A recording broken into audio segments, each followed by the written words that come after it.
Hai semuanya, ketemu lagi bareng Mihu di sini.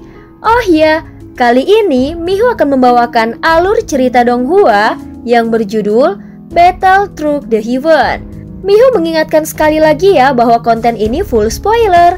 Tanpa lama-lama lagi, yuk langsung aja kita masuk ke isi ceritanya.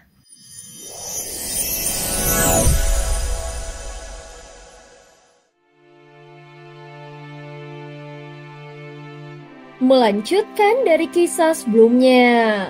Sebelumnya di dalam alam dewa kekacauan, Xiaoyan menanyakan kepada nomor 7 tentang resep pil transendensi yang merupakan pil di atas tingkat dewa.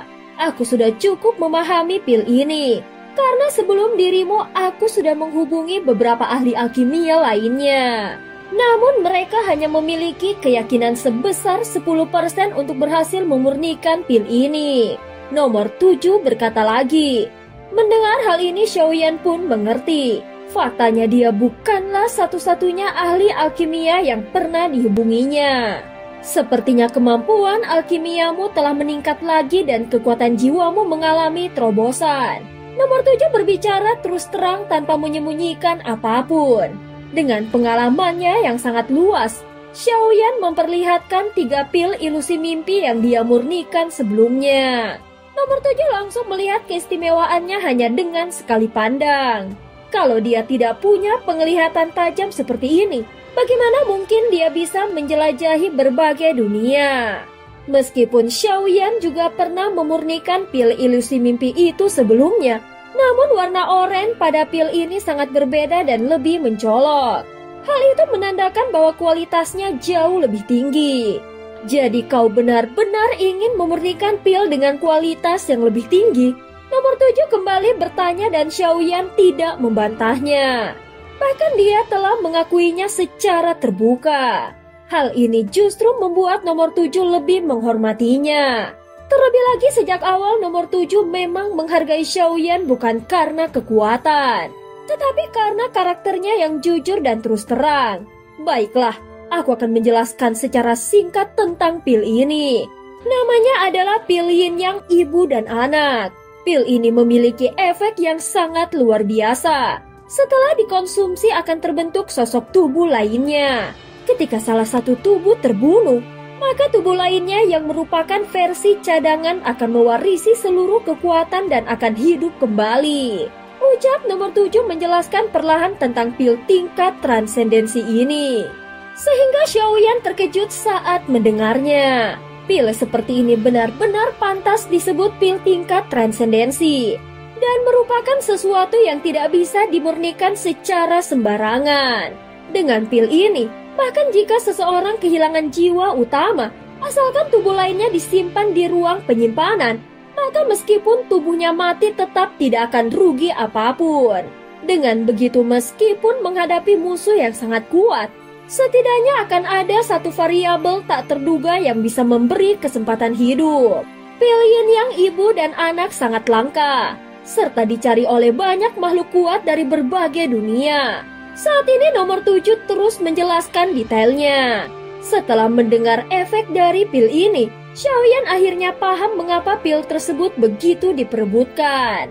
Dengan pil ini, kau bisa memperoleh 1 nyawa tambahan. Efeknya benar-benar menggoda, tetapi bahan untuk memurnikannya sangat langka. Dibutuhkan tubuh boneka sebagai wadah dan pil yang telah jadi harus dimasukkan ke dalam tubuh tersebut. Kalau tidak ada, boneka bisa diganti dengan tubuh manusia. Minimal tubuh itu harus memiliki kekuatan tingkat ketiga dari keabadian para dewa. Namun itu bukanlah bagian tersulit. Yang paling sulit adalah memurnikannya. Dan yang lebih menyulitkan lagi adalah satu bahan utama yang hingga kini masih belum ditemukan. Bahan itu adalah buah kembar yin yang. Buah ini sangat langka. Konon hanya tumbuh di tubuh para makhluk kuat setelah mereka mati. Aku sempat menemukan satu, tetapi sudah layu dan tidak bisa digunakan. Setelah mengucapkan itu, nomor 7 tampak sedikit menyesal.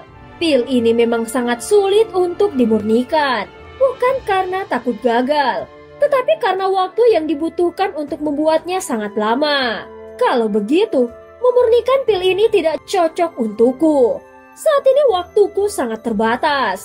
Jadi sepertinya aku tidak sempat memurnikannya, ucap Xiaoyan dengan jujur.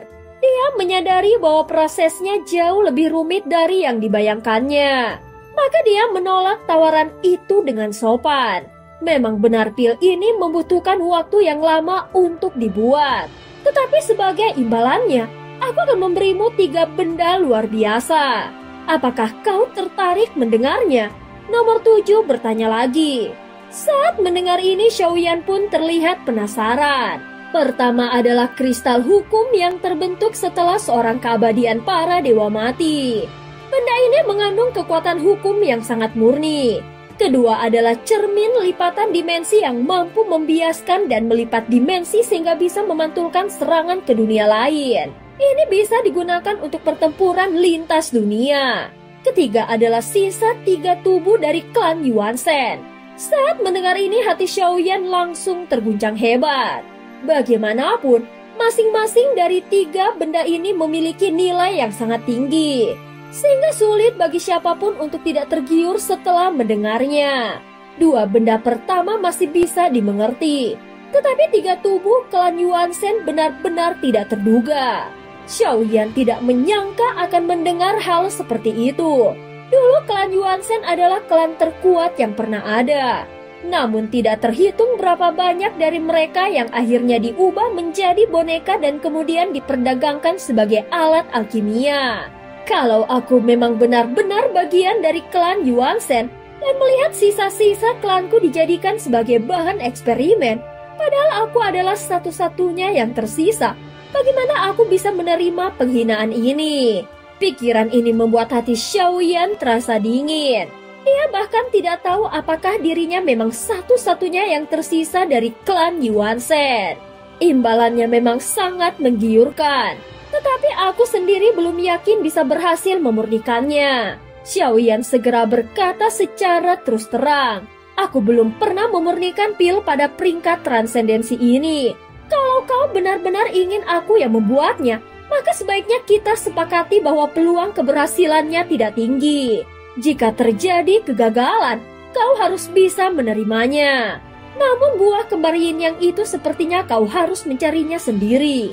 Untuk sisanya, termasuk boneka dari keabadian para dewa, aku bisa menyiapkannya untukmu.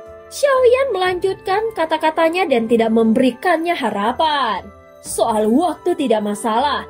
Kapanpun kau siap untuk memurnikannya silahkan saja. Toh sampai sekarang belum ada alkemis lain yang bisa memurnikannya. Ucap nomor 7 barusan terdengar seperti seseorang yang sudah pasrah namun tetap berharap. Pada kenyataannya, dia masih menyimpan kepercayaan pada Xiaoyan. Dia juga ingin melihat setelah Xiaoyan mengalami terobosan, apakah kemampuan alkimianya bisa memurnikan pil tingkat transendensi. Jika kau berhasil memurnikan pil ini, aku percaya kemampuan alkimiamu akan masuk jajaran teratas di seluruh dunia. Pada saat itu akan ada jauh lebih banyak orang yang ingin menyerahkan bahan pil kepadamu untuk dimurnikan. Saat mendengar kata-katanya, Xiaoyan mulai menyadari tujuannya yang sebenarnya. Mengapa selama ini dia begitu baik padanya? Bahkan tampak seperti dengan sengaja mendukung dan membimbingnya.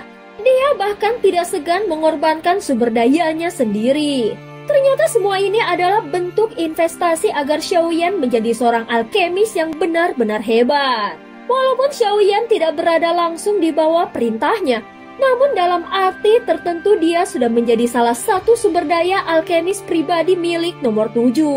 Itulah strategi seorang pedagang sejati yang berdagang dengan pandangan jangka panjang dan memikirkan 100 langkah ke depan, bukan hanya 1 langkah.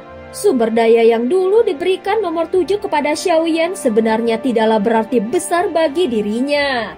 Namun jika hubungan itu bisa membawa keuntungan lebih besar di masa depan, maka itu sudah sangat layak untuk dilakukan.